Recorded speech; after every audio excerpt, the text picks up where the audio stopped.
বন্ধুরা, সকলকে শ্রাবণ মাসের সোমবার, প্রথম সোমবারের অনেক অনেক শুভেচ্ছা। একটা দিন ছিল, এই দিন আমি কত কিছু করতাম, কত হ্যাপি থাকতাম, ভূতনাথে যেতাম। এখন আর মন ভেঙে গেছে। এখন আমি জীবনের আসল সব কিছু বুঝে গেছি। হ্যাঁ, তাই বলতেই পারো, তাহলে কি গিভ অ্যান্ড টেক, ঠাকুর কিছু না দিলে কি ঠাকুরের কাছে যাওয়া যাবে না? সেরকম ব্যাপার না, কিন্তু ইচ্ছেই নেই। আর জোর করে ঠাকুরের আরাধনা করা যায় না, উচিত নয়। তো মন ভেঙে গেছে, ইচ্ছেও নেই। তবে একদিন যাব ঠিকই। একদিন মানে কি, শ্রাবণ মাসের তো অনেকগুলো সোমবার থাকে।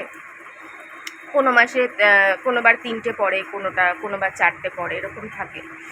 তো যে কোনো একটাতে যাব। যতক্ষণ কালকে বাড়ির বাইরে ছিলাম ততক্ষণ বেশ ভালো ফিল হচ্ছিল, কিন্তু দেখো ঘরে এলে সেই শূন্যতা। জানি এটা নতুন নয়, এই ব্যাপারটা সবাই জানে। যে কোনো দুঃখই হোক, যে কোনো কষ্টই হোক, মানুষ যখন অনেক মানুষের মাঝখানে থাকে, মানুষের ভিড়ে থাকে, তখন কিছুক্ষণ ভুলে থাকে। আবার যখন সেই ঘরেই আসে তখন আবার জেকে সেই। আর বুনোকে আনবো গো, কিন্তু এই ঘরটা চেঞ্জ করে, কেননা বলা তো যায় না। আমি হয়তো নিজের জন্য ভাবছি না, কিন্তু সত্যি যদি কোনো নেগেটিভ ব্যাপার থাকে আর সেটা ছোট্ট বোনির প্রতিও এফেক্ট ফেলতে আরম্ভ করে দেয়, তাহলে তো সর্বনাশা কাণ্ড হয়ে যাবে। কেন, বনি তো বেশিরভাগটা অন্য বাড়িতে কাটিয়ে এখানে এসছিল। এখানে মাত্র 2 বছরও পুরো হয়নি। অগাস্ট মাস এলে 2 বছর হবে। অগাস্ট চলেই এসছে প্রায়, তাহলে 2 বছর হবে। বেচারা 2 বছরও টিকতে পারলো না এই বাড়িতে। তো বেশিরভাগটা অন্য বাড়িতে ছিল, তার জন্য এই বাড়িটাতে আনার ইচ্ছে নেই। আর আমি যে ওই যে গালিব স্ট্রিটে যে মানে এটা দেখেছি, আমি এটা বলতে চেয়েছি যে ওটা বনির মতন দেখতে, ওই রকম ছাপা খুব কম দেখা যায়, ওই রকম সাদার মধ্যে ওই রকম। কিন্তু সেটাই না, সেটা হয়তো সেদিনই বিক্রি, মানে মুখ দিয়ে সত্যি কথাটা বেরিয়ে যায়। দেখো, সত্যি কথা তো এটাই যে সব হাটে হোক, যেখানেই হোক, অ্যাকচুয়ালি বিক্রি হয়। আমরা সেরকম ভাবি না, ঠিকই নিয়ে আসার পরে ওটা আমাদের কাছে আমাদের সন্তানই হয়ে যায়। কিন্তু সত্যি কথা তো এটাই যে আমরা পয়সা দিয়ে কিনে নিয়ে আসি, তাই সত্যি কথাটাই মুখ দিয়ে বেরিয়ে গেছে। এবার এটা আবার অনেকের খারাপ লাগতে পারে, কিন্তু বাস্তব তো এটাই যে আমরা টাকা দিয়ে নিয়ে আসি। তো টাকা দিয়ে নিয়ে আসাটাকে কি বলে? বিক্রি, কেনা বেচাই তো বলে। সে তো আমরা ঠাকুরকেও কিনে নিয়ে আসি, ঠাকুরকে কিনে নিয়ে আসি না? আমরা সরস্বতী পুজোয় বলি না, লক্ষ্মী পুজোয় বলি না ঠাকুর কিনে এনেছি, ঠাকুর নিয়ে এসেছি? তো যাই হোক, সবই পয়সায় দিয়ে হয়। তো কী করার আছে? যেটা সত্যি সেটাই বললাম। একমাত্র রাস্তার পুচকুগুলোকে অ্যাডপ্টসটা, ওইটা ছাড়া বাকি সবই পয়সা। দুনিয়াতে সবই পয়সা দিয়েই কিনতে হয়, কোনো কিছুই বিনা পয়সায় পাওয়া যায় না। ঠাকুর বলো, ঠাকুরের ফুলমালা বলো, আর যাই বলো। তো বলেছি, কিন্তু আমি নেব হচ্ছে, যখনই আনবো তখন বুনো যেই ডগ ছিল, কালচার পমেরিয়ান, সেটাই আনবো, অন্য কিছু আনবো না। আর সবচেয়ে বড় কথা, ভালোবাসাই হচ্ছে সবচেয়ে বড় কথা। হাই মেনটেন অমুক তমুক ভালোবাসার চেয়ে বড় কিছু হয় না। কোটিপতির মেয়েও ভালোবেসে গরিব ঘরে সারা জীবন কাটিয়ে দিতে পারে, যদি সত্যিকারের ভালোবাসা থাকে। যে কোনো দিন এসি ছাড়া মুখ দেখেনি, যে কোনো দিন গাড়ি ছাড়া চড়েনি, যে কোনো দিন দামি খাবার ছাড়া খায়নি, সেও গরিব ঘরে কাটিয়ে দিতে পারে, যদি সত্যিকারের ভালোবাসা থাকে। তো তাই হাই মেনটেন ওইসব। আর তাছাড়া ওই কথায় গিয়ে তো আমার, ওই তর্কে গিয়ে আমার লাভই নেই। আমি তো অন্য কিছু আনবো না, আমি বুনোর মতনই ছোটো বুনো আনবো, বুনোর যে জাতি ছিল সেই জাতি। আর কালকে একজন কমেন্ট করেছে, ওই যে আমার কানে যীশু খ্রিস্ট পড়া, বলে এটার মাহাত্ম্য জানো না, তাই কানে পড়ে আছো। আরে ভাই, আমায় মাহাত্ম্য শেখাতে এসো না, আর আমায় এইসব কথা বলতে এসো না। তোমার থেকে হয়তো বইয়ের পাতা উল্টানো জ্ঞান একটু কম থাকলেও দুনিয়ার জ্ঞান আমার অনেক আছে। সাধারণ জ্ঞান বলো আর লজিক বলো, গলার নিচে ভগবানকে কোনোদিনও নামাতে নেই, কিন্তু গলার ওপরে বা গলায় সবসময় ভগবানের জায়গা থাকে। যত উপরে ওঠাবে তত ভালো। মাথায় তো ভগবানের জায়গা সবসময়ই থাকে, মাথার উপরে। আর কানটা মাথার একেবারে কাছেই। আর গলায় তো, আচ্ছা, হাজার হাজার পেন্ডেন্ট বিক্রি হয় দুর্গা ঠাকুরের গলার মধ্যে, কানের মধ্যে। গলার থেকে নিচে এমন ভাব করছে যেন কোমরে পড়ে ফেলেছি, বা বলতে নেই, যেন পায়ে, কত মানুষ তো এমনও আছে শাড়ি বিক্রি করে, আর ওই শাড়ি দেখলে আমার এত রাগ ধরে বিশ্বাস করো। শাড়ির মধ্যে ঠাকুর, শাড়ির প্রায় পাড়ের মানে সামনেই ঠাকুর। এরকমও কিছু কিছু বুটিক টাইপের কিছু শাড়ি পাওয়া যায়, কৃষ্ণ ঠাকুর, রাধা ঠাকুর, পুরো রামায়ণ, অমুক তমুক, জগন্নাথ, বলরাম, সুভদ্রা, এরকম কিছু শাড়ি পাওয়া যায় যেটা প্রায় পাড়ের কাছাকাছি ঠাকুরের প্রিন্টিংটা, আর পরার পরে প্রায় পায়ের কাছাকাছি ছুঁয়ে যায়। একেবারে পাড়ের কাছাকাছি যদি হয় তাহলে তো পরার পরে পায়ের কাছাকাছি ছুঁয়ে যাবে। আমি ভাবি এগুলো মানুষ পরে কী করে, আর এই শাড়ি কেনেই বা কেন? এই কোন ধরনের ভক্তি? ভক্তি মনে থাকে, ঠাকুরকে মন্দিরে আছে, ঘরে আছে, পুজো করো।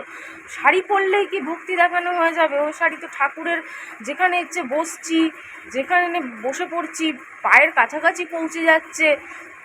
একবার আমার সেজো পিসি নিয়ে এসেছিলো, তারপর আমার আমি তো ছোটোবেলা থেকেই এই ধরনের বিতর্ক করাও আমার অভ্যাস। ছোটোবেলা থেকেই আমার এরকম মুখে মুখে তর্ক করা, যেটা ভালো লাগে না, যেটাতে আমার মানে ছোটোবেলা থেকেই না, আমি না এরকম একটু কথা বলতে ভালোবাসতাম, মানে যুক্তি দিয়ে দিয়ে, মানে এটা এই স্বভাবটা তোমরা ভাবছো আমার এখন মরার বয়সে হয়েছে, মরার বয়সে হয়নি, এটা আবার ছোটোবেলা থেকে এই স্বভাব।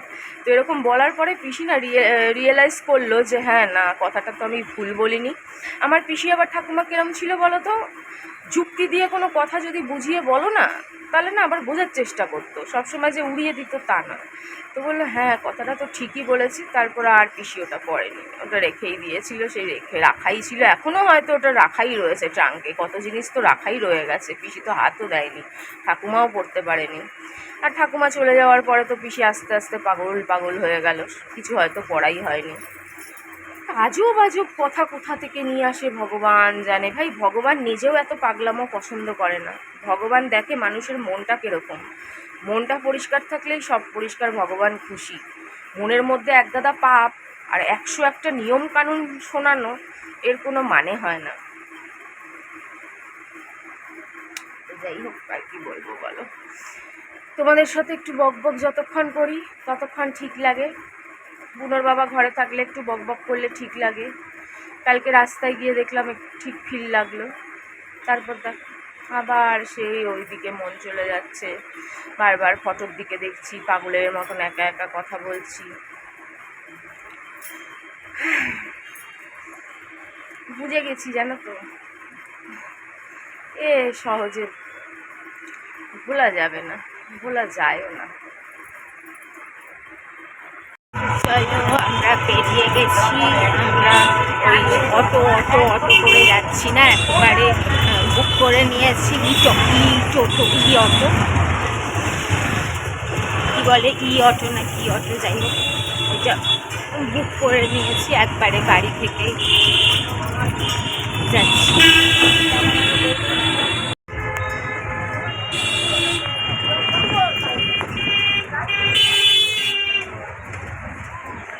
কিনা বিক্রি হচ্ছে এই মিঠা মার্কেটে, কি বিশাল বিশাল হাঁস, বড় বড় হাঁস, ছোট ছোট হাঁস, রাজহাঁস।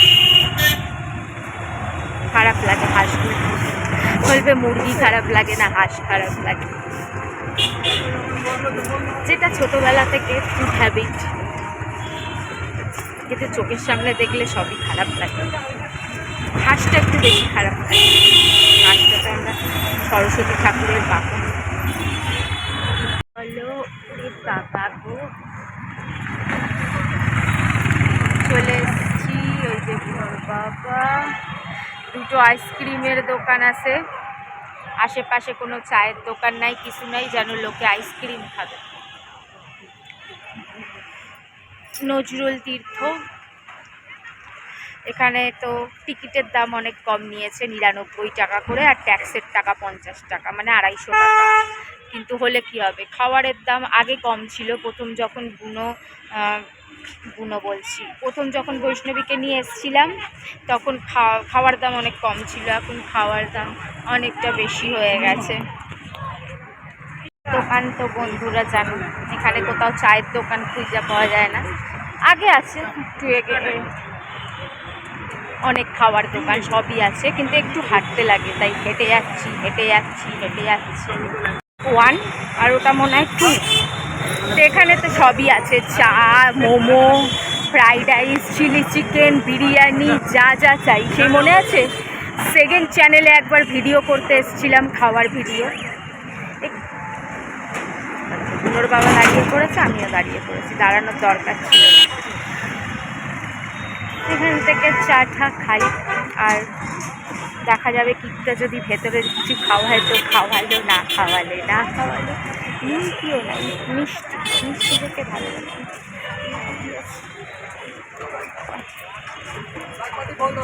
একটু চা আছে এখানে,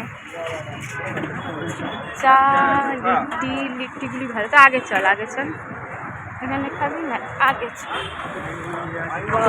এই যে চা আছে, আর পেট এও আছে, বসার জায়গাও আছে, সবই আছে।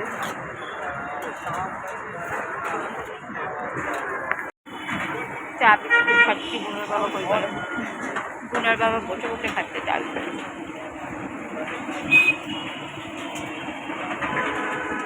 আরেকটা দোকানে চা ছিল, চায়ের সাথে লিট্টি ছিল।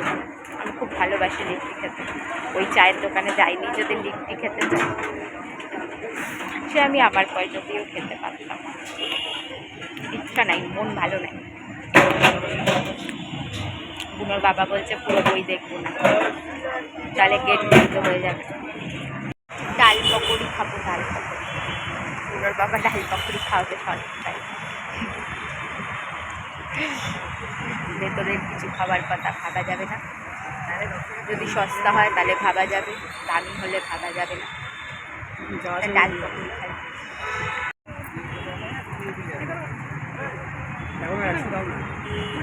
তো চলো, চলে এসছি।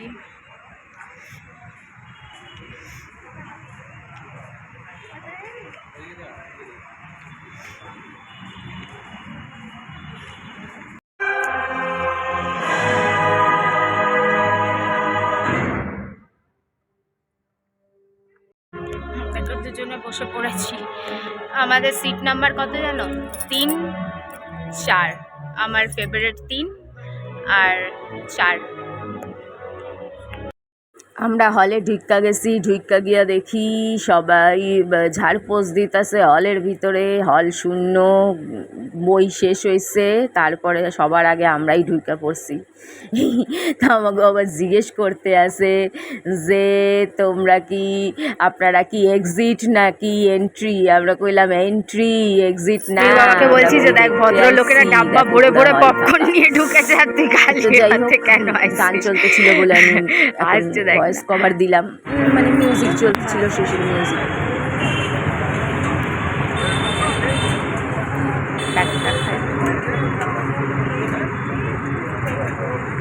খাইনি, খিদে পেয়ে গেছে। বুধর বাবা গাড়ি বুক করে দিয়েছে, বলে এখন কেন? আমি বলে 2 মিনিট লাগবে, দাঁড়া, চিল্লাবি না। সবসময় বুড়ো পানা করে থাকে। দাঁড়াবে, গাড়ি বসে মানে গাড়ি দাঁড়াবে।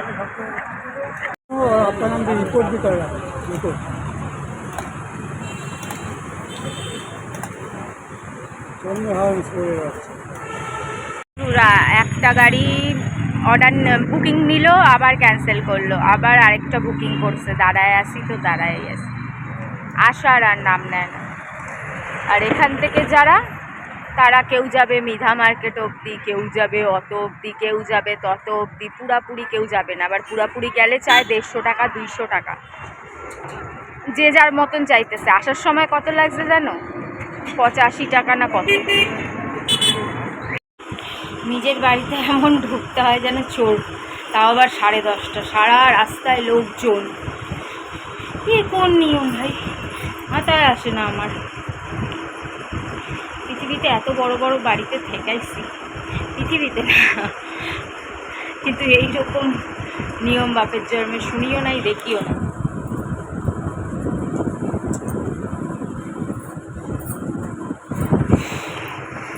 কতক্ষণ দাঁড়িয়ে আছি বাবাকে।